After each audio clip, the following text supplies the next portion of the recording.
Ketika Luo Zeng pertama kali masuk, pelayan itu masih sulit untuk menyapa Luo Zeng. Tapi kebetulan, penjaga toko setengah baya yang menerima Luo Zeng terakhir kali kebetulan lewat. Penjaga toko parubaya ini memiliki kesan yang sangat mendalam tentang Luo Zeng. Sebelumnya, Luo Zeng telah membeli lebih dari 200 senjata mendalam sekaligus. Tidak peduli siapa itu, mereka akan mengingat pelanggan seperti ini, dan mungkin tidak akan melupakannya selama sisa hidup mereka. Tuan Muda Luo, apa yang ingin kamu beli kali ini? Bertemu dengan pelanggan besar seperti Luo Zeng, penjaga toko setengah baya tidak bisa menahan kegembiraannya. Suaranya sedikit bergetar saat dia berbicara. Halo, penjaga toko. Luo Zeng menyapa penjaga toko setengah baya. Aku di sini kali ini untuk melihat senjata apa yang dimiliki Paviliun Qianji. Penjaga toko parubaya awalnya ingin bertanya tentang senjata-senjata itu dari terakhir kali. Lebih dari 200 senjata tingkat yang dalam sudah cukup untuk mempersenjatai penjaga pribadi. Tapi dia tidak tahu untuk apa dia ingin membeli begitu banyak senjata. Penjaga toko setengah baya berpikir lebih baik tidak menanyakan pertanyaan ini. Mungkin itu akan menyinggung perasaannya dan itu tidak baik.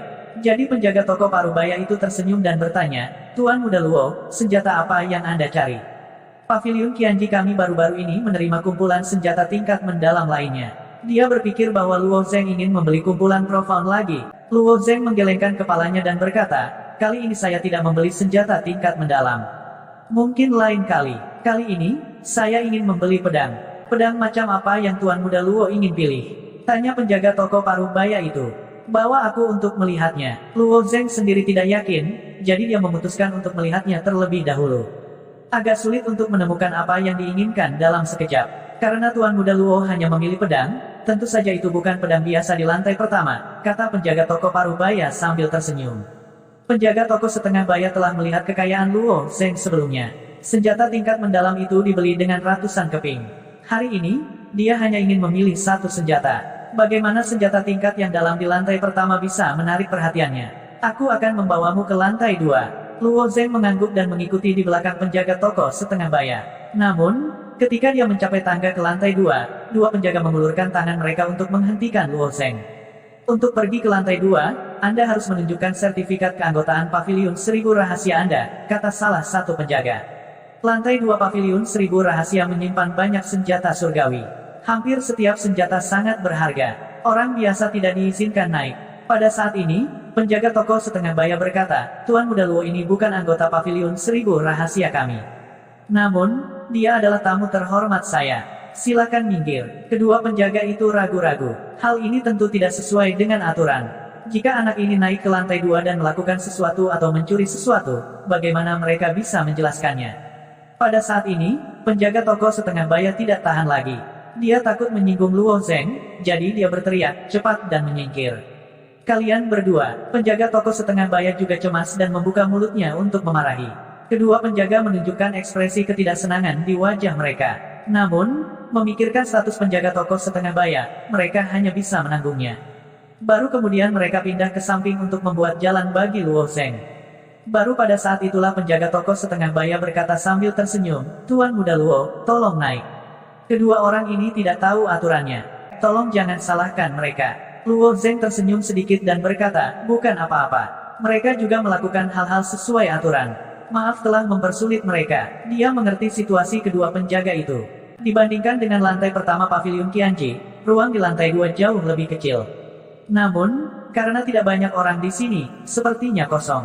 Meski ruangannya tidak besar, lantai 2 merupakan tempat untuk menerima tamu terhormat. Dekorasi yang sangat indah. Tolong lewat sini. Penjaga toko setengah baya melihat Luo Zeng melihat sekeliling dan berpikir bahwa Luo Zeng terkejut dengan gaya lantai 2. Bos Paviliun Qianji sangat menyadari hati para pelanggan. Dia telah menghabiskan banyak tenaga dan uang untuk mendekorasi lantai 2 Paviliun Qianji untuk menciptakan efek ini.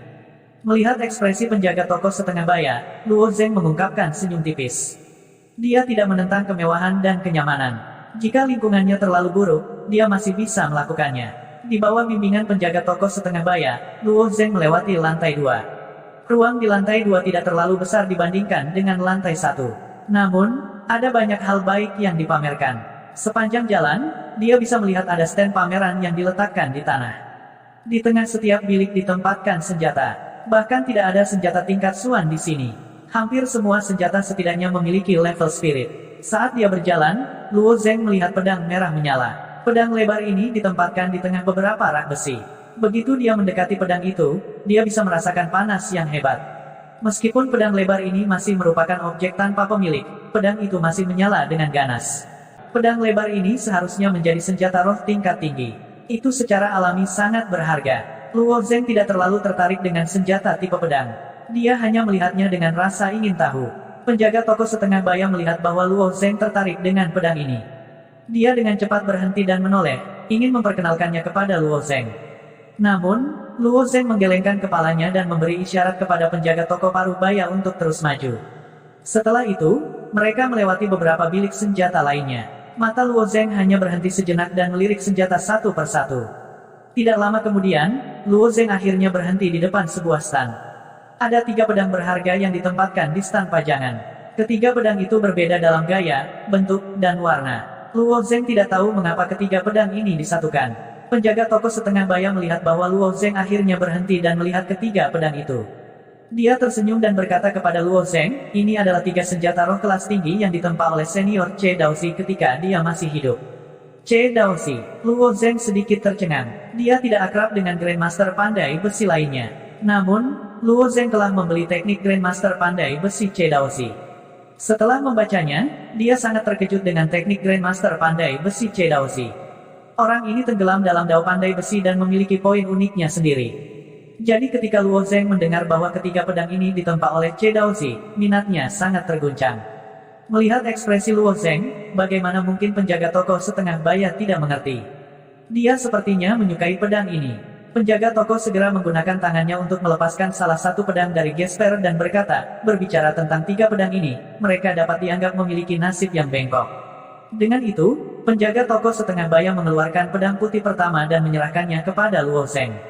Luo Zeng mengulurkan tangannya untuk mengambil pedang putih dan merasakan pedang itu tenggelam di tangannya. Pedang ini sangat berat, kekuatan Luo Zeng sangat mencengangkan. Karena fisiknya yang istimewa, bahkan jika dia tidak mengaktifkan skala naga, kekuatannya masih jauh lebih besar daripada orang biasa. Namun, pada saat ini, memegang pedang dengan satu tangan, dia masih merasa pedang itu berat. Secara umum, pedang adalah tentang keanggunan, dan berat pedang itu sangat ringan. Semakin tipis, semakin cepat kecepatan pedang, dan semakin tajam ki pedang. Namun, pedang ini adalah kebalikannya. Tidak diketahui apa yang digunakan untuk menempanya, tetapi sebenarnya sangat berat. Penjaga toko setengah bayang secara alami tahu misteri di balik ini. Dia tertawa dan berkata, Tuan Muda Luo, tolong dengarkan aku perlahan. Setelah itu, dia berteriak ke samping, cepat dan bawakan kami bangku.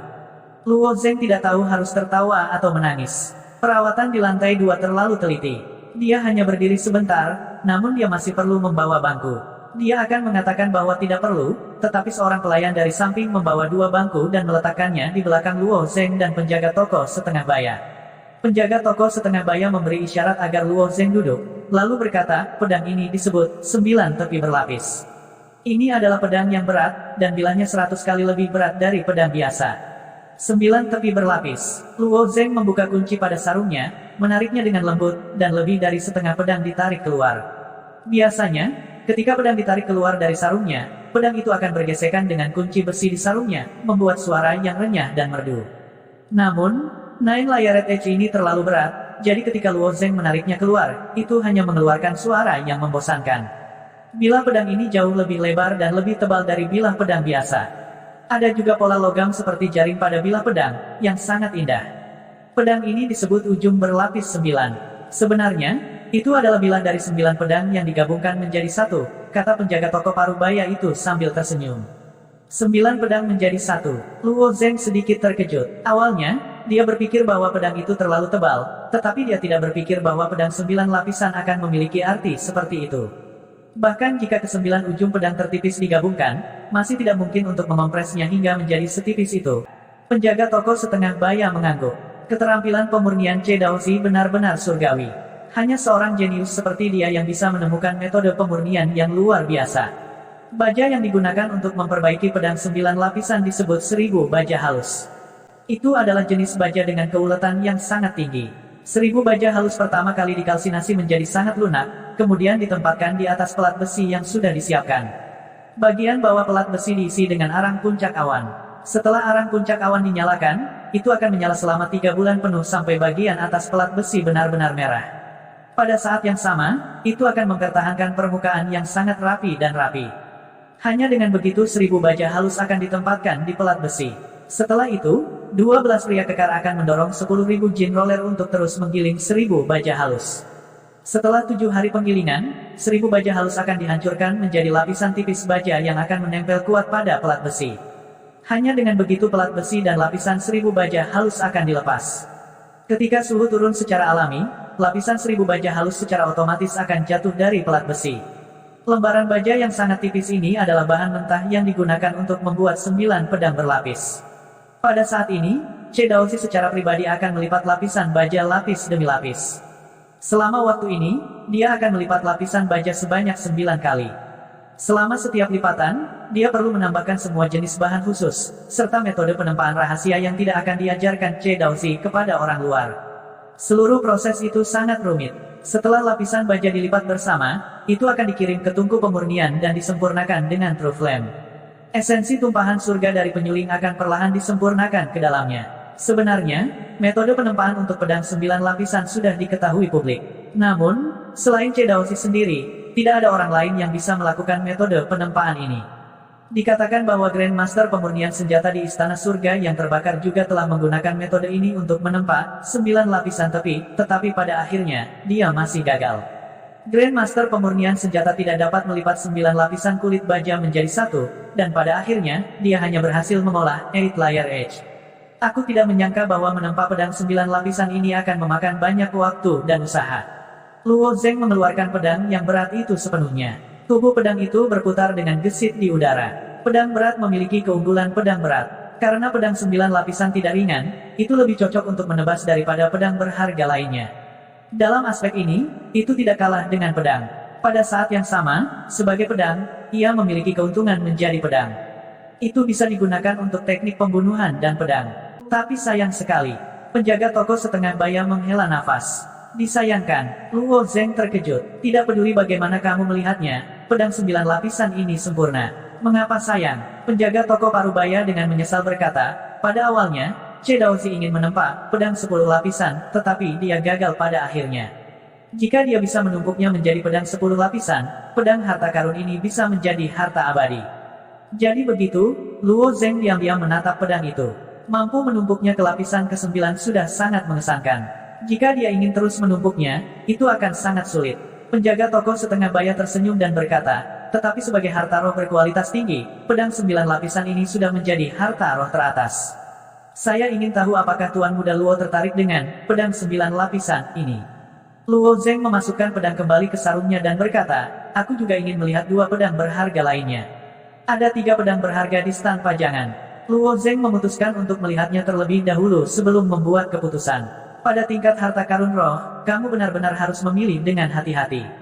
Hanya dengan begitu kamu dapat membeli harta karun yang cocok untukmu. Penjaga toko setengah baya berkata sambil mengulurkan tangan untuk mengambil pedang kedua dan menyerahkannya kepada Luo Zeng.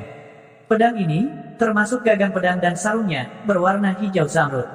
Itu harus terbuat dari jasper. Dibandingkan dengan 9 tepi berlapis dari sebelumnya, pedang zamrud ini berada di ujung lain spektrum. The Nine Layered Edge sangat berat, dan jika seseorang tidak memiliki kekuatan yang cukup, mereka mungkin akan merasakan tangan dan kaki mereka terikat. Namun, pedang zamrud ini terasa seperti bulu angsa di tangannya. Itu hampir tanpa bobot. Pedang ini disebut gelombang giok. Ini juga merupakan harta roh tingkat tinggi. Faktanya, ketiga pedang berharga ini dibuat oleh Che Daoxi di tahun-tahun terakhirnya. Pada saat itu, Che Daoxi sudah berada di akhir masa hidupnya, tapi dia masih ingin menempa harta abadi. Untuk disebut sebagai Master Refiner, standar terbesar adalah apakah pemurnian ini dapat menempa harta abadi. Ini adalah standar yang telah dipertahankan di domain timur selama ribuan tahun. Apakah itu Master Refiner keluarga Wang Dai, Che Daoxi, atau pemurnian dari Burning Sky Palace, mereka disebut Master Refiner karena mereka telah memalsukan harta abadi. Wang Dai hanya menempa 2 harta abadi dalam hidupnya, tapi itu cukup baginya untuk digolongkan sebagai master. Alasan mengapa reputasi dan status Che Daoxi jauh lebih tinggi daripada Wang Dai adalah karena dia telah menempa 13 harta abadi dalam hidupnya. Dalam sejarah domain timur, jumlah harta abadi yang ditempa Cedausi sudah cukup baginya untuk duduk kokoh di atas takhta penyuling nomor 1 di domain timur.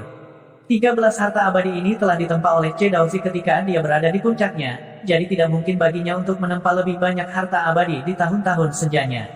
Ketiga pedang berharga ini adalah tugas terakhir Cedausi menuju harta abadi di saat-saat terakhir hidupnya.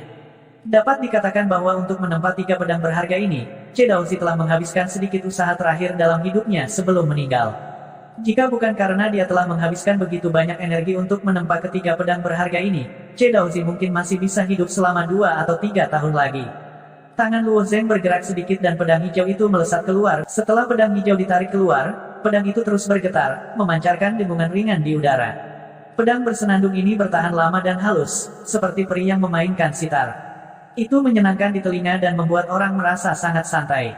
Luo Zeng mengangkat pedang. Pedang tipis ini hampir transparan, jadi orang bisa melihat dari satu sisi pedang ke sisi lainnya. Namun, pedang itu disaring oleh lapisan pedang, jadi yang bisa dilihat hanya hijau. Pedang yang bagus. Harus dikatakan bahwa pengalaman Luo Zeng tidak dangkal. Dia telah memasuki perbendaharaan kota Kaisar Putih dan Istana Abadi, tetapi ketika dia melihat pedang hijau yang sangat indah dan sangat tipis ini, dia hanya bisa menghela nafas kagum. Penjaga toko setengah baya tersenyum dan berkata, tentu saja itu pedang yang bagus. Pedang ini dibuat dari sayap jangkrik dari monster level 7, Golden Cicada. Jangkrik emas juga merupakan monster yang sangat langka. Meskipun tidak jarang seperti singa kalajengking api, itu tidak jauh dari itu. Meskipun sayap jangkrik sulit diperoleh, bahkan lebih sulit lagi untuk membuat sayap jangkrik Golden Cicada menjadi pedang. Sayap jangkrik Golden Cicada keras dan secara alami dapat memotong besi seperti lumpur. Mereka sangat tajam, namun, menggunakannya secara langsung untuk membuat pedang masih jauh dari cukup. Bagaimanapun, meskipun sayap jangkrik Golden Cicada keras dan tajam, mereka tidak cukup kuat. Sebelum sayap jangkrik dikeluarkan dari tubuh jangkrik emas, mereka masih baik-baik saja. Begitu mereka dikeluarkan dari tubuh jangkrik emas, sayap jangkrik akan kehilangan vitalitasnya dan menjadi lebih rapuh. Jika seseorang tidak berhati-hati, mereka akan hancur berkeping-keping. Bahkan lebih mustahil untuk menggunakannya untuk membuat pedang. Oleh karena itu, setelah membunuh jangkrik emas, seseorang harus mengambil darah jangkrik emas dan merendam sayap jangkrik di dalamnya. Dalam sehari semalam, seseorang harus bergegas kembali ke Burning Sky Imperial City dan menyerahkannya kepada Cedausi. Kemudian, seseorang harus segera menggunakan teknik rahasia untuk memproses sayap jangkrik. Ini adalah satu-satunya cara untuk mempertahankan tingkat ketangguhan terbesar. Meskipun, gelombang giok, ini belum dibuat menjadi senjata abadi, di antara senjata abadi berkualitas tinggi, itu harus menjadi salah satu pedang berharga terbaik. Orang bahkan bisa mengatakan bahwa itu adalah senjata spiritual berkualitas tinggi. Kekuatannya tak terhingga, dekat dengan senjata abadi. Kata penjaga toko Parubaya, wajahnya dipenuhi kegembiraan. Luo Zeng memegang jade wave di tangannya, berdiri, dan dengan santai membuat beberapa pukulan pedang. Meskipun ia dengan bebas mengolah tinju cendana merah, dan bukan teknik pedang dasar adalah keterampilan yang harus dipelajari oleh setiap seniman bela diri. Ketika dia menggunakan set teknik pedang dasar ini, itu seperti awan yang bergerak dan air yang mengalir. Apalagi tubuh pedang jade wave terbuat dari sayap jangkrik. Sayap jangkrik berbeda dari logam. Bagaimanapun, sayap jangkrik tumbuh, dan ada banyak lubang kecil di atasnya. Luo Zeng mencoba untuk menyuntikkan Heavenly Demon True Essence ke dalamnya, dan hasilnya adalah hampir dalam sekejap, Heavenly Demon True Essence telah memenuhi tubuh pedang. Tubuh pedang, gelombang giok, tiba-tiba berubah warna, dari hijau tua asli menjadi hitam ungu. Tuan Muda Luo, apa pendapatmu tentang gelombang giok ini? Penjaga toko setengah baya bertanya ragu-ragu. Luo Zeng mengangguk, ini memang pedang yang bagus. Saya ingin bertanya, berapa harga Nine Layer Peak dan Jade Wave ini dijual? Penjaga toko Parubaya menunjuk ke puncak 9 lapisan dan bertanya, keduanya adalah senjata roh tingkat tinggi, tetapi ada perbedaan harga yang sangat besar. Harga jual puncak 9 lapisan hanya 30.000 batu kristal kubik, sedangkan harga jual Jade Wave adalah 80.000 batu kristal kubik. Mendengar harga penjaga toko Parubaya, Luo Zeng sedikit terkejut. Meskipun dia tahu bahwa harga senjata roh tingkat tinggi ini tidak akan murah, Luo Zeng tidak menyangka akan semahal ini. Namun, Luo Zeng memikirkannya lagi dan menjadi tenang. Ambil Fire Scorpion Crystal Core-nya sebagai contoh. Inti kristal kalajengking api dilelang untuk 70.000 batu kristal kubik, dan pedang, gelombang giok dibuat dari jangkrik. Meskipun kelangkaan jangkrik tidak setinggi Fire Scorpion Crystal Core, harganya mungkin sedikit lebih rendah.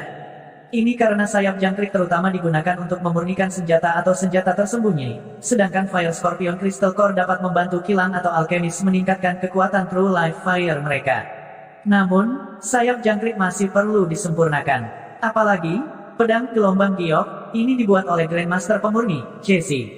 Harga ini tidak bisa dibilang mahal, bahkan bisa dibilang murah. Luo Zeng tidak memiliki banyak batu kristal kubik, tetapi masalah ini dapat diselesaikan dengan mudah. Tiket Tianlu yang diberikan Zhang Wuxian kepadanya dapat memungkinkannya untuk menarik lebih banyak jumlah batu kristal kubik. Adapun seberapa banyak dia bisa melakukan cerukan, Luo Zeng percaya bahwa tidak akan menjadi masalah untuk memberitahu Zhang Wuxian. Bagaimanapun, dia masih memiliki 50 tetes Heaven's Spill Essence di tangan Zhang Wuxian. Pada lelang Tianlu terakhir, sejumlah esensi tumpahan surga telah dilelang. Monster tua lainnya di ibu kota telah menyesalinya untuk waktu yang lama. Jika monster tua itu ada, harga 50 tetes Heaven's Spill Essence tidak akan sesederhana 100.000 meter kubik batu kristal. Setelah Luo Zeng bertanya tentang harganya, dia mengembalikan gelombang giok ke penjaga toko. Kemudian, dia menunjuk ke pedang ketiga dan bertanya, "Penjaga toko, bolehkah saya tahu nama pedang ketiga ini?" Penjaga toko setengah baya menempatkan gelombang giok di stan pajangan dan melirik pedang ketiga. Kemudian, dia menggelengkan kepalanya dan berkata, "Saya tidak menyarankan Anda untuk membeli pedang ketiga ini." "Kenapa begitu?" Luo Zeng bertanya dengan heran. "Pedang ketiga ini adalah pekerjaan yang belum selesai." Penjaga toko setengah baya berkata perlahan, "Ketika Cedaozi sedang memperbaiki pedang ini, dia tidak tidur selama sehari semalam. Setelah dia menarik api pemurnian senjata sejati, dia bermeditasi di tempat dan tidak pernah bangun lagi." Cedaozi meninggal. Luo Zeng mengangkat alisnya. Dengan kata lain, Cedaozi mati karena dia sedang memperbaiki pedang ini. Penjaga toko setengah baya menggelengkan kepalanya dan berkata, "Kamu bisa mengatakan itu, tetapi kamu tidak bisa mengatakan itu." Umur Cedaozi akan segera berakhir dan dia tahu bahwa dia tidak akan bisa hidup lebih lama lagi. Baginya, mampu memperbaiki senjata surgawi jauh lebih penting daripada hidup beberapa tahun lagi. Sayang sekali pedang ini bisa menjadi senjata surgawi tetapi karena belum selesai, itu hanya bisa menjadi produk setengah jadi. Karena ini hanya produk setengah jadi, mengapa ditempatkan di sini? Luo Zeng bertanya dengan rasa ingin tahu. Mungkinkah seseorang akan membeli produk setengah jadi? Hehe, penjaga toko setengah baya itu tertawa. Senjata surgawi setengah jadi tentu saja bukan barang biasa. Tentu saja itu berharga. Setelah penjaga toko setengah baya selesai berbicara, dia mengeluarkan pedang ketiga. Dibandingkan dengan dua pedang sebelumnya, pedang ketiga tidak terlihat sangat istimewa. Permukaan sarungnya berwarna abu-abu, dan seluruh pedang tidak memiliki spiritualitas untuk dibicarakan. Jika pedang dibandingkan dengan seseorang, maka Nine Layered Edge sebelumnya setara dengan orang yang kuat. Selama itu berdiri di sana, itu akan memberi orang tekanan yang tak terlihat. Adapun Jade Wave kedua, itu seperti seorang pembunuh dengan aura elegan, diam, dan sangat cepat. Pedang ketiga ini terlihat normal di luar, tapi itu seperti orang idiot yang terlihat baik tetapi tidak memiliki pikiran. Pedang ini telah kehilangan bagian dalamnya. Penjaga toko setengah baya perlahan menarik pedangnya. Pedang ini hampir selesai. Ketika tatapan Luo Zeng mendarat di ujung pedang, dia tidak bisa menahan diri untuk tidak mengangkat alisnya. Tapi pedang ini sangat tajam dan samar-samar memancarkan aura tajam. Namun, selain ujung pedang, tubuh, gagang, dan sarung pedang semuanya berwarna abu-abu. Pedang berharga ini sebenarnya hampir selesai. Hanya saja Cedaozi tidak berhasil menyelesaikan langkah terakhir dan mati di tempat. Langkah terakhir juga merupakan langkah terpenting, kondensasi. Penjaga toko setengah baya menggunakan tangannya untuk membelai pedang. Yang disebut kondensasi adalah untuk menyempurnakan pemahaman penyuling senjata tentang jalan evolusi surga menjadi senjata. Hanya dengan cara ini senjata dapat diberikan jiwa sejati. Juga dengan cara ini berbagai senjata dan harta akan memiliki perbedaan nilai. Kami menempatkan senjata yang belum selesai ini di sini dengan harapan master persenjataan yang ditakdirkan dengan itu akan membelinya dan menyelesaikannya. Kondensasi ini bergantung pada pemahaman penyuling senjata tentang jalan evolusi surga. Pemahaman setiap penyuling senjata tentang jalan evolusi surga berbeda. Jika penyuling senjata biasa membelinya, efek pengembunan tidak akan terlalu bagus. Siapa tahu, tingkat senjata yang disempurnakan mungkin merupakan senjata yang dalam. Luo Zeng bertanya. Penjaga toko setengah baya mengangguk dan berkata sambil tersenyum, "Itu benar. Kami hanya menawarkan harga 10.000 batu kristal kubik. Jika beberapa penyuling senjata membelinya, jika mereka memiliki pemahaman yang mendalam tentang jalan evolusi surga, itu kemungkinan besar mereka akan mendapatkan senjata abadi. Saya khawatir mereka dapat menjualnya dengan harga jutaan atau bahkan jutaan batu kristal kubik." Namun, setelah bertahun-tahun, ada banyak penyuling senjata yang telah melihat pedang ini tetapi tidak salah satu dari mereka percaya diri. Yang disebut kondensasi adalah untuk menyempurnakan pemahaman seseorang tentang jalan evolusi surga ke dalamnya. Bagaimana jika seseorang secara langsung memasukkan esensi evolusi surga? Luo Zeng bertanya. Mendengar kata-kata Luo Zeng, penjaga toko parubaya itu tiba-tiba tertawa terbahak-bahak. Essence of Heaven's Evolution adalah esensi yang diringkas dari Way of Heaven's Evolution. Efeknya secara alami lebih baik daripada Way of Heaven's Evolution. Lalu mengapa orang lain tidak membelinya dan memasukkannya dengan esensi evolusi surga? Luo Zeng bertanya dengan heran. Itu pertanyaan yang bagus. Pertama-tama, Essence of Heaven's Evolution sangat mahal dan tidak ada pasar untuk itu. Apalagi, pedang ini adalah senjata yang tidak lengkap. Siapa yang tahu berapa banyak Essence of Heaven's Evolution yang bisa ditelannya? Dilihat dari selera senjata surgawi, puluhan ratus tetes evolusi esensi surga mungkin tidak cukup untuk memadatkan pedang ini. Apalagi, dengan begitu banyak evolusi esensi surgawi, penyuling senjata itu dapat langsung memperkuat senjata spiritual tingkat tinggi yang telah selesai. Dengan cara ini, efeknya akan jauh lebih baik, baik itu dari segi pilihan atau asuransi. Kata penjaga toko parubaya itu. Jadi begitulah, pertama-tama, evolusi Essence of Heaven adalah item yang memiliki harga tetapi tidak memiliki pasar. Barang ini sering tidak terjual selama bertahun-tahun. Terlebih lagi, jika beberapa penyuling senjata memperoleh esensi evolusi surga, mereka dapat memilih untuk memperkuat senjata spiritual. Beberapa orang memiliki senjata spiritual tingkat tinggi yang sudah jadi di tangan mereka, dan senjata spiritual tingkat tinggi ini juga merupakan senjata yang biasa mereka gunakan. Secara langsung memperkuat senjata di tangan mereka menjadi senjata abadi secara alami lebih baik daripada memperkuat pedang yang tidak lengkap ini. Namun, pedang ini cocok untuk Luo Zeng sendiri. Luo Zeng masih memiliki sejumlah besar Essence of Heaven's Evolution di tangannya. Meskipun Luo Zeng belum sepenuhnya menguasai teknik weapon refinement, proses memadatkannya tidak sulit. Luo Zeng bisa mencobanya. Memikirkan hal ini, Luo Zeng tiba-tiba tersenyum dan berkata kepada penjaga toko setengah baya, "Saya ingin pedang ini." Penjaga toko setengah baya mengira dia salah dengar. "Kamu bilang kamu menginginkan pedang ketiga ini?" Luo Zeng mengangguk dan berkata dengan serius, "Aku akan membelinya." Penjaga toko setengah baya itu sedikit ragu-ragu. Faktanya, dia tidak mengatakan yang sebenarnya kepada Luo Zeng. Pada prinsipnya, pedang ini tidak boleh dijual, karena pedang ini dipercayakan dengan keinginan terakhir Che Daozi yang tidak terpenuhi. Penjaga toko setengah baya ingat bahwa bos Paviliun Seribu Rahasia telah memberitahunya bahwa jika pedang ini bertemu dengan orang yang ditakdirkan, itu benar-benar bisa menjadi senjata abadi, bahkan jika itu diberikan secara gratis. Melihat ekspresi ragu-ragu penjaga toko parubaya, Luo Zeng bertanya dengan bingung, "Apa? Bukankah pedang ini dihargai 10.000 batu kristal? Apakah penjaga toko berpikir itu terlalu kecil?" "Bukan itu." Penjaga toko setengah baya dengan cepat melambaikan tangannya dan berkata, "Tentu saja tidak. Tuan Muda Luo, saya akan mengatakan yang sebenarnya. Alasan Paviliun Seribu Rahasia kami meletakkan pedang ini di sini bukan untuk menjualnya, tetapi untuk mengeluarkan pedang pemurnian untuk menyelesaikannya. Jika seseorang benar-benar dapat menyelesaikan pedang ini dan memadatkannya menjadi senjata abadi, Paviliun Seribu Rahasia kami dapat memberikannya secara gratis." Penjaga toko setengah baya memandang Luo Zeng karena tidak peduli seberapa dia melihat, Luo Zeng tidak terlihat seperti seorang penyuling. Jadi begitu, itu bukan tidak mungkin, sebagai penjaga toko, dia tidak bisa menolak bisnis yang diantarkan ke depan pintunya, tetapi dia benar-benar tidak bisa membuat keputusan untuk pedang ini, jadi dia berkata, "Kalau begitu aku akan pergi dan bertanya pada bosku." "Tunggu sebentar." Setelah mengatakan itu, penjaga toko setengah baya buru-buru berlari ke sisi lantai 2. Luo Zeng duduk di tempat yang sama dan menunggu dengan tenang. Dia sedikit penasaran siapa bos Paviliun Qianji ini.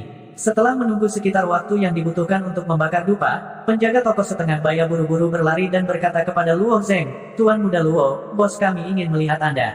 Luo Zeng segera bangkit. Setelah beberapa saat, Luo Zeng dan penjaga toko setengah baya berjalan ke ujung lantai 2.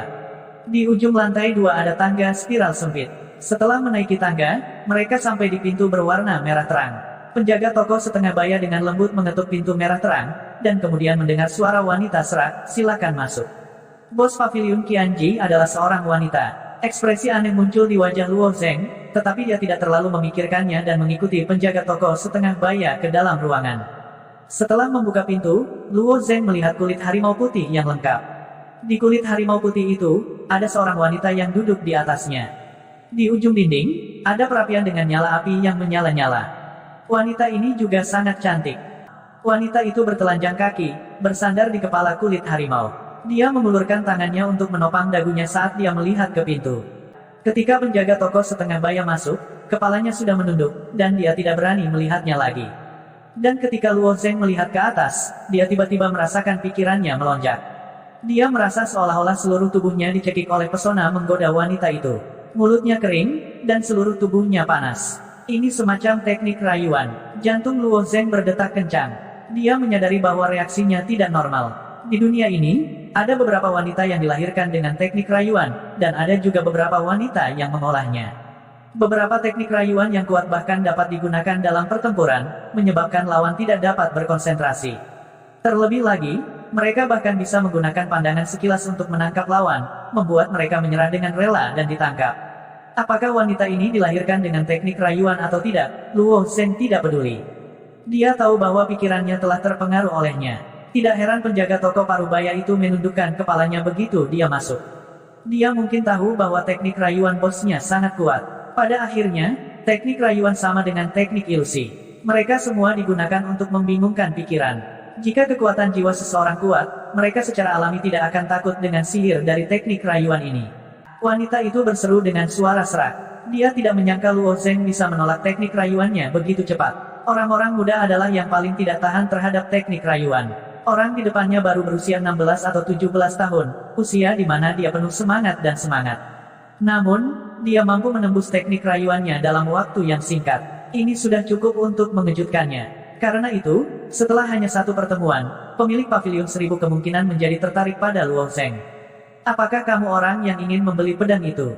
Wanita itu bertanya dengan suara serak. Meskipun suaranya serak, itu sangat nyaman untuk didengar. Luo Zeng mengangguk dan berkata, "Iya." Wanita itu menggunakan tangannya untuk membelai bulu harimau putih itu. "Bukankah penjaga toko Qi memberitahumu? Pedang ini sebenarnya tidak untuk dijual. Penjaga toko Qi memang memberitahuku, tapi aku bersikeras untuk membelinya," kata Luo Zeng. Wanita itu menggelengkan kepalanya. Pedang ini ditempa oleh Che Daozi selama bagian terakhir hidupnya. Che Daozi dan ayahku adalah teman baik. Dalam wasiat Che Daozi, dia memintaku untuk memberikan pedang ini kepada pandai besi manapun yang dapat mengubahnya menjadi senjata abadi secara gratis. Namun, jika saya tidak percaya diri, saya tidak akan menjualnya tidak peduli seberapa tinggi harganya. Sudut bibir Luo Zeng melengkung. Jika saya memiliki kepercayaan diri untuk mengubah pedang ini menjadi senjata abadi, apakah Anda benar-benar bersedia memberikannya kepada saya? Mendengar kata-kata Luo Zeng, penjaga toko setengah baya yang menundukkan kepalanya sedikit terkejut. Tapi sekarang, bosnya ada di sini, jadi itu bukan tempatnya untuk berbicara. Wanita itu menutup sudut mulutnya dengan tangannya dan tertawa. "Tuan muda, Anda pasti bercanda. Anda bahkan bukan pandai besi, dan Anda bahkan tidak memiliki api sejati di tubuh Anda. Bagaimana Anda tahu cara memadatkannya? Faktanya, kondensasi tidak memerlukan penggunaan api sejati, tetapi mereka yang tahu cara memadatkan secara alami adalah pandai besi." Wanita itu dapat melihat bahwa Luo Zeng mengolah True Essence dan bukan True Fire, jadi dia secara alami meragukan kata-kata Luo Zeng. Jika dia ingin memadatkan pedang itu menjadi senjata abadi, dia harus menjadi pandai besi terlebih dahulu. Itu tidak benar. Saya memang tidak mengolah metode budidaya api sejati, tetapi haruskah saya menggunakan api sejati di tubuh saya untuk memperbaiki senjata? Tidak bisakah saya menggunakan jenis api lain untuk memperbaiki senjata juga? Kata Luo Zeng dengan senyuman. Wanita itu menghela nafas. Jelas bahwa dia yakin Luo Zeng berbohong padanya. Lagi pula, dia bisa tahu dengan sekilas apakah dia pandai besi atau bukan. Tidak peduli apa, tidak mungkin pemuda di depannya menjadi pandai besi. Terlalu mudah untuk mengungkapkan kebohongannya. Karena kamu pandai besi, maka keluarkan apa yang disebut api surgawi dan biarkan aku melihat. Dengan itu, wanita itu menjentikkan jarinya. Di perapian di samping, nyala api yang mengamuk sebenarnya mulai menyusut. Pada akhirnya, mereka menyusut seukuran telapak tangan. Selanjutnya, bentuk seluruh nyala api berubah menjadi bentuk burung dan terbang keluar dari perapian. Roh api. Pupil mata Luo Zeng sedikit mengerut. Dari saat dia masuk, dia merasa bahwa api di perapian agak aneh. Namun, dia tidak menyangka bahwa sebenarnya ada roh api di perapian. Roh api adalah jenis api yang sangat istimewa. Dikatakan bahwa pada zaman kuno, ada klan yang mendirikan perapian. Perapian tidak pernah padam, dan klan ini juga sangat kuat. Dalam 1000 tahun, mereka secara bertahap memperluas wilayah mereka dan menjadi klan terbesar di wilayah timur kuno. Perapian asli juga telah menjadi api suci klan ini. Selama ribuan tahun, api suci di perapian tidak pernah padam. Nyala api menyala selama ribuan tahun, dan akhirnya, roh api lahir. Hanya setelah terbakar selama ribuan tahun, roh api dapat lahir, dan itu hanya kemungkinan. Orang bisa membayangkan bahwa roh api sangat langka. Misalnya, Luo Zeng pernah menyerap api inti bumi. Dia tidak tahu berapa lama api inti bumi telah ada di gua bawah tanah, tetapi dia tidak bertemu dengan roh api. Saya tidak suka orang lain membuang waktu saya. Saya harap Anda bukan pembohong, kata wanita itu dengan suara serak. Roh api kecil menari-nari di sekitar jari wanita itu. Dari waktu ke waktu, ia akan menatap Luo Zeng dengan mata berapi-api seukuran kacang, dan tiba-tiba berteriak, seolah-olah merasakan kehendak pemiliknya dan mengancam Luo Zeng. Siapa bos paviliun Qianji ini? Kapan ahli seperti itu bersembunyi di ibu kota Kekaisaran Ventian? Dan melihat usia wanita ini, dia mungkin berusia awal 20-an, tetapi kekuatannya tak terduga. Luo Zeng tidak bisa melihat seberapa kuat dia sama sekali. Bahkan Sekte Awan Biru akan kesulitan mengembangkan bakat seperti itu. Namun, Luo Zeng sangat tenang ketika pihak lain memintanya untuk mendemonstrasikan nyala api. Sebaliknya, dia berkata, maksud Anda, jika saya memiliki api yang tidak biasa, Anda dapat memberikan pedang ini kepada saya secara gratis. Wanita itu tersenyum tipis dan berkata, tentu saja itu tidak mungkin. Itu semua tergantung pada apakah Anda memiliki kualifikasi atau tidak. Che Daozi adalah seorang senior tua, jadi saya secara alami harus membantunya menyelesaikan keinginan terakhirnya. Jika Anda hanya dapat menampilkan api biasa, maka Anda tidak memiliki kualifikasi.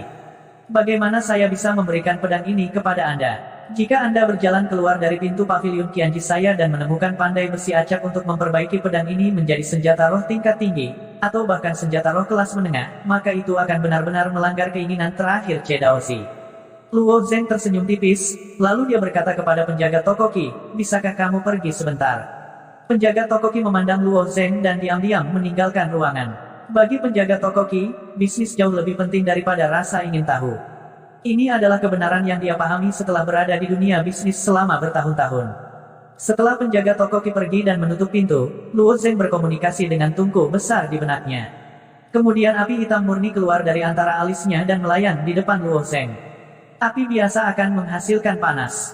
Bahkan roh api di perapian tidak bisa sepenuhnya menahan panasnya. Namun, wanita itu tidak takut panas, sehingga burung api bisa terbang di sekitar tangannya.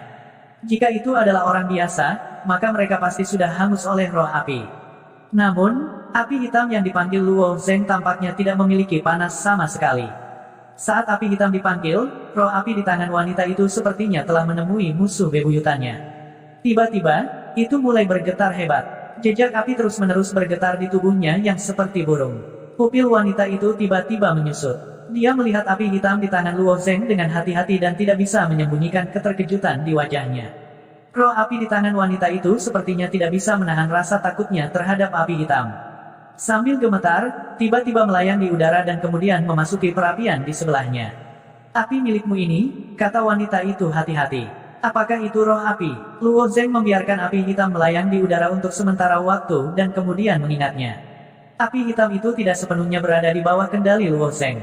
Itu awalnya berencana untuk keluar untuk mencari makanan. Makanan api hitam sangat luas. Selain melahap senjata surgawi, api lain juga bisa menjadi makanannya. Awalnya, ketika melihat roh api di depannya, dia bersemangat dan ingin menerkamnya. Itu tidak berharap Luo Zeng memerintahkannya untuk kembali ke tungku di benaknya. Secara alami, itu sedikit tidak mau. Namun, itu tetap ada di benak Luo Zeng. Terlebih lagi, Luo Zeng telah memberinya banyak senjata sebelumnya. Oleh karena itu, ia terbang melingkar di udara dan kemudian masuk di antara alis Luo Zeng. Luo Zeng tersenyum sedikit dan berkata, aku tidak yakin apakah itu roh api atau bukan, tapi aku harap kamu akan menepati janjimu. Wanita itu jelas belum pulih dari keterkejutan api hitam. Dengan pengetahuannya, dia telah melihat tidak kurang dari 100 jenis roh api dan api yang menyimpang. Berdasarkan pengetahuannya, kekuatan api tidak diukur dengan panas yang dilepaskan dan kekuatan penghancurnya, tetapi dengan tingkat pengendalian api. Misalnya, jika roh api di sampingnya menahan kekuatan api sampai batasnya, ia bisa terbang mendekati kayu tanpa menyalakannya. Ini adalah roh api yang sangat kuat. Namun, ketika dia melihat api hitam Luo Zeng, sepertinya tidak ada jejak panas. Seolah-olah itu adalah keberadaan yang dingin, seolah-olah selain memiliki bentuk nyala api, itu sebenarnya bukan nyala api. Seberapa kuat api ini? Luo Zeng tidak tahu jawaban atas pertanyaan ini, jadi wanita itu tentu saja tidak tahu. Lagi pula, sampai sekarang, Luo Zeng belum menemukan apapun yang tidak dapat dihancurkan oleh api hitam ini. Bahkan profound weapon tingkat tinggi yang terbuat dari bahan yang paling keras akan langsung hancur menjadi Heaven's Spill Essence di bawah nyala api hitam. Di depan api hitam ini, semuanya selembut lilin. Wanita itu menatap Luo Zeng dalam-dalam dan ada sedikit keraguan di matanya.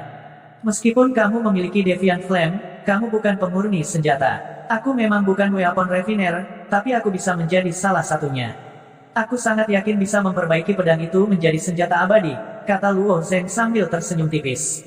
Luo Zeng memang belum memahami teknik memurnikan senjata, tetapi masalahnya adalah dia memiliki banyak esensi tumpahan surga di tangannya. Dia tidak percaya bahwa dia tidak bisa menyingkat pedang itu dengan begitu banyak esensi tumpahan surga. Seseorang yang bukan pemurni senjata sebenarnya berani mengatakan bahwa dia bisa memadatkan senjata abadi. Jika dia tidak melihat api aneh Luo Zeng, dia tidak akan percaya bahkan jika dia dipukuli sampai mati. Tapi sekarang, dia sedikit terguncang. Pemuda ini jelas bukan orang biasa. Rahasia apa lagi yang dia miliki? Kapan bakat seperti itu muncul di domain timur? Memikirkan apa yang dikatakan tuannya dan instruksi ayahnya, dia tiba-tiba tersenyum dan berkata kepada Luo Zeng, karena aku sudah mengatakannya sebelumnya, aku pasti akan melakukannya. Saat dia mengatakan itu, dia bertepuk tangan. Penjaga toko setengah baya yang berdiri di luar pintu mendorong pintu dan masuk. Penjaga toko Qi, berikan pedang itu padanya. Ekspresi ragu-ragu muncul di wajah penjaga toko Qi. Ini, wanita itu melambaikan tangannya. Saya secara alami akan memberi Anda hadiah yang pantas Anda dapatkan. Anda tidak perlu khawatir. Setelah mendengar kata-kata wanita itu, penjaga toko Qi menyerahkan pedang di tangannya kepada Luo Zeng. Luo Zeng mengambil pedang dan membungkuk pada wanita itu. Terima kasih telah memberiku pedang. Wanita itu mengangguk dan berkata dengan santai, meskipun itu bukan pilihan terbaik untuk memberikan pedang ini kepadamu, belum ada Grandmaster pemurnian peralatan baru di domain timur selama bertahun-tahun. Wang Dai dan Grandmaster lainnya tidak mau untuk membantu, jadi sia-sia meninggalkan pedang ini di sini. Jika kamu benar-benar percaya diri, kamu bisa mencobanya. Seperti yang dikatakan Che Daozi dalam kata-kata terakhirnya, semuanya tergantung pada yang ditakdirkan. Luo Zeng mengangguk dan mengucapkan terima kasih lagi sebelum pergi. Dia sangat gembira dan tidak sabar untuk melihat sejauh mana pedang itu bisa disempurnakan dengan Heaven's Spill Essence. Setelah Luo Zeng pergi, ekspresi penjaga toko Qi tiba-tiba berubah. Dia memandang wanita itu dengan tatapan membara dan berkata, tindakanmu sepertinya sedikit melampaui aturan. Wanita itu menggelengkan kepalanya dan dengan malas menatap api yang mengamuk di perapian. Roh api itu masih menggigil di perapian. Dia berkata dengan acuh tak acuh, aturan. Berapa banyak jenius yang muncul di domain timur beberapa tahun terakhir ini. Satu-satunya yang masih terjebak di gunung api penyucian. Jika mereka dibiarkan terus bermain-main, saya khawatir seluruh domain timur akan menjadi gurun. Tapi bocah ini hanya, penjaga toko Qi menggelengkan kepalanya dan masih tidak setuju dengan kata-katanya. Hanya apa? Bentuk kehidupan yang lahir secara alami. Mataku tidak pernah salah. Aku khawatir Sekte Awan Biru saja tidak akan mampu menampungnya.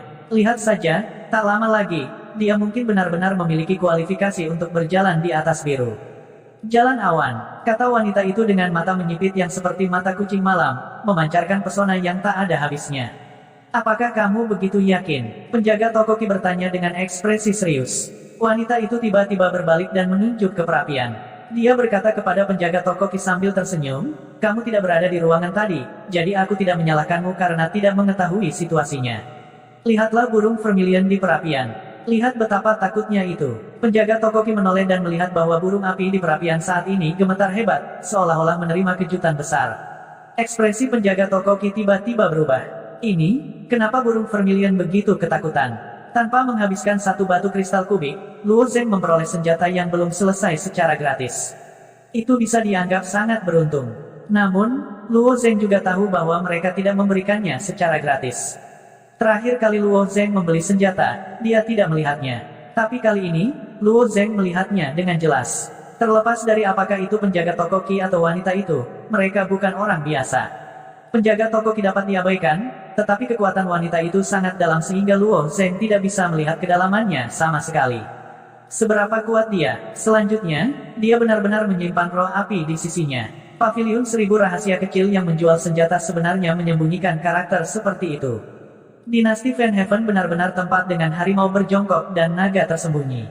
Namun, mengapa mereka bersembunyi di paviliun 1000 rahasia? Ini adalah sesuatu yang tidak bisa dipahami Luo Zheng. Namun, karena dia memperhatikan mereka, Luo Zheng hanya akan mengawasi mereka. Ketika dia kembali ke Sekte Awan Biru, hari masih pagi. Luo Zheng memasuki sekte, tetapi tidak pergi ke puncak gerimis. Sebagai gantinya, dia berjalan menuju Deeping Fire Peak di belakang sekte. Deeping Fire Peak bukan milik 33 puncak, melainkan ke sisi yang berdekatan dengan Purgatory Peak. Gunung api penyucian adalah satu-satunya gunung berapi aktif di Sekte Awan Biru. Namun, ada urat api yang memanjang dari gunung api penyucian di puncak api mencelupkan, dan Sekte Awan Biru menetapkan tempat ini sebagai sekte pemurnian senjata di dalam Sekte Awan Biru. Meskipun puncak ini juga merekrut murid dari luar, murid yang direkrut bukanlah seni bela diri, melainkan penyempurnaan artefak. Dibandingkan dengan ujian murid puncak lainnya, apa yang diuji puncak ini bukanlah seni bela diri, melainkan penyempurnaan artefak. Namun, Sekte Awan Biru tidak terlalu menonjol dalam hal memelihara para seniman. Akibatnya, jumlah murid di Deeping Fire Peak tidak terlalu banyak, tidak seperti 33 puncak yang penuh sesak. Pada salah satu puncak, jumlah murid sekte luar akan melebihi 10.000. Semua murid di puncak api mencelupkan ini berjumlah hanya 1000. Meskipun jumlahnya kecil, para murid di Deeping Fire Peak masih relatif populer. Tidak banyak pengrajin di seluruh domain timur. Meskipun puncak api mencelupkan ini tidak menghasilkan ahli tingkat Grandmaster, tingkat penyempurnaan artefak dari beberapa murid masih cukup tinggi. Ada begitu banyak murid di Sekte Awan Biru. Pada awalnya, mereka berlatih teknik tinju. Ketika mereka mencapai tahap tengah, mereka pasti harus memilih senjata milik mereka. Tapi sekarang harga senjata itu begitu mahal. Senjata mendalam bermutu tinggi acak akan menelan biaya ratusan batu kristal. Itu jauh dari apa yang bisa dilakukan oleh seorang murid biasa. Oleh karena itu, mempercayakan para murid di Deeping Fire Peak untuk menempa senjata telah menjadi satu-satunya pilihan bagi banyak murid Blue Cloud Sect. Untuk mendukung para pengrajin di Deeping Fire Peak, Blue Cloud Sect juga mengeluarkan aturan. Siapapun yang membantu murid Sekte Awan Biru menempa senjata, Sekte Awan Biru akan memberikan sejumlah poin. Aturan ini tentu sangat semangat para artificer di Deeping Fire Peak. Artis sangat kaya, tetapi pada saat yang sama, mereka juga sangat miskin. Itu karena dalam proses berlatih penyempurnaan artefak, mereka perlu mengonsumsi bahan dalam jumlah besar, namun yang mereka hasilkan hanyalah tumpukan sampah. Sementara itu, nilai material yang digunakan untuk penyempurnaan artefak seringkali tidak murah. Setelah penyempurnaan hancur, semua bahan akan benar-benar hilang, jumlah yang dapat didaur ulang akan sangat sedikit. Jenis limbah ini bukanlah sesuatu yang bisa dibeli oleh orang biasa. Itulah mengapa bagi mereka yang ingin menjadi pengrajin, hal pertama yang harus dilihat bukanlah bakat mereka dalam penyempurnaan artefak, melainkan apakah keluarga mereka kaya atau tidak. Deeping Fire Peak tidak terlalu jauh dari Purgatory Mountain. Puncak gunung ini juga tidak terlalu tinggi. Jika seseorang berdiri di bawah Deeping Fire Peak, mereka akan dapat melihat gunung api penyucian yang menjulang ke samping. Ketika keduanya dibandingkan, Deeping Fire Peak akan tampak seperti sebuah bukit kecil. Saat ini, ada gelombang asap hitam yang terus-menerus dikeluarkan dari bukit itu. Itu seharusnya murid Deeping Fire Peak yang saat ini menyempurnakan artefak. Selama proses pemurnian artefak, jika panas tidak dikontrol dengan benar, tungku pemurnian artefak akan menghasilkan asap hitam yang membumbung. Jika api yang sebenarnya di dalam tubuh seseorang dikendalikan dengan baik, tungku akan terbakar sepenuhnya, dan pada kenyataannya, tidak akan ada asap yang dilepaskan. Menapaki jalur gunung yang rendah dan datar dari Deeping Fire Peak, dia segera melihat gedung-gedung yang rapi dan rapi di puncaknya. Tujuan Luo Zheng hanya untuk meminjam tungku pemurnian artefak. Tidak sulit untuk menemukan tungku pemurnian artefak di puncak api mencelupkan ini. Dia hanya perlu melihat ke langit dan mengikuti gelombang asap hitam untuk menemukannya. Melangkahi ambang pintu, dia memasuki atrium. Di atrium itu, ada tungku tembaga setinggi manusia. Tungku tembaga ini adalah tungku penyempurnaan artefak. Begitu berada di Gua Xielang, Luo Zheng telah dikurung di tungku pemurnian artefak itu untuk waktu yang lama. Pada saat itu, Luo Zheng awalnya ingin mengambil tungku pemurnian artefak Xielang, tetapi itu terlalu besar dan tidak dapat disimpan di cincin Sumeru, jadi dia hanya bisa menyerah. Xielang hanyalah penyuling Xiantian setengah langkah. Meskipun dia memiliki beberapa pencapaian unik dalam hal pemurnian, dia secara alami tidak dapat dibandingkan dengan Sekte Awan Biru. Tungku tembaga di depannya berkilau, dan ada semua jenis rune yang terukir di dinding tungku. Itu jelas jauh lebih maju daripada tungku penyempurnaan artefak Xielang. Di sekitar pemurnian artefak, ada 7 atau 8 murid yang sibuk. Para penyuling di Deeping Fire Peak jelas dibagi menjadi sekte dalam dan luar, tetapi sekte dalam dan luar dari 33 puncak pada dasarnya terpisah satu sama lain, sedangkan sekte dalam dan luar dari Deeping Fire Peak semuanya bersama-sama membagi pekerjaan. Murid sekte luar terutama bertanggung jawab untuk beberapa pekerjaan kasar, kerja keras, membawa, tugas, dan sebagainya. Murid sekte dalam bertanggung jawab untuk menyemburkan api ke tungku tembaga. Ketika Luo Zeng masuk, seorang murid berjubah hitam sedang duduk bersila di atas teras. Dari tangannya, True Fire terus-menerus melonjak ke lubang di atas tungku tembaga. Beberapa murid berjubah putih yang bertanggung jawab atas pekerjaan melihat Luo Zeng masuk, dan salah satu dari mereka datang dan berkata, "Akademi ke-17 kami sedang disempurnakan. Orang asing tidak boleh mendekat." Para murid di puncak api mencelupkan dibagi menurut akademi. Sepanjang jalan, bagian depan setiap rumah ditandai dengan nomor pintu akademi, dan rumah ini ditandai dengan Akademi ke-17. Hari ini, para murid Akademi ke-17 sedang menyempurnakan Profound Weapon tingkat tinggi.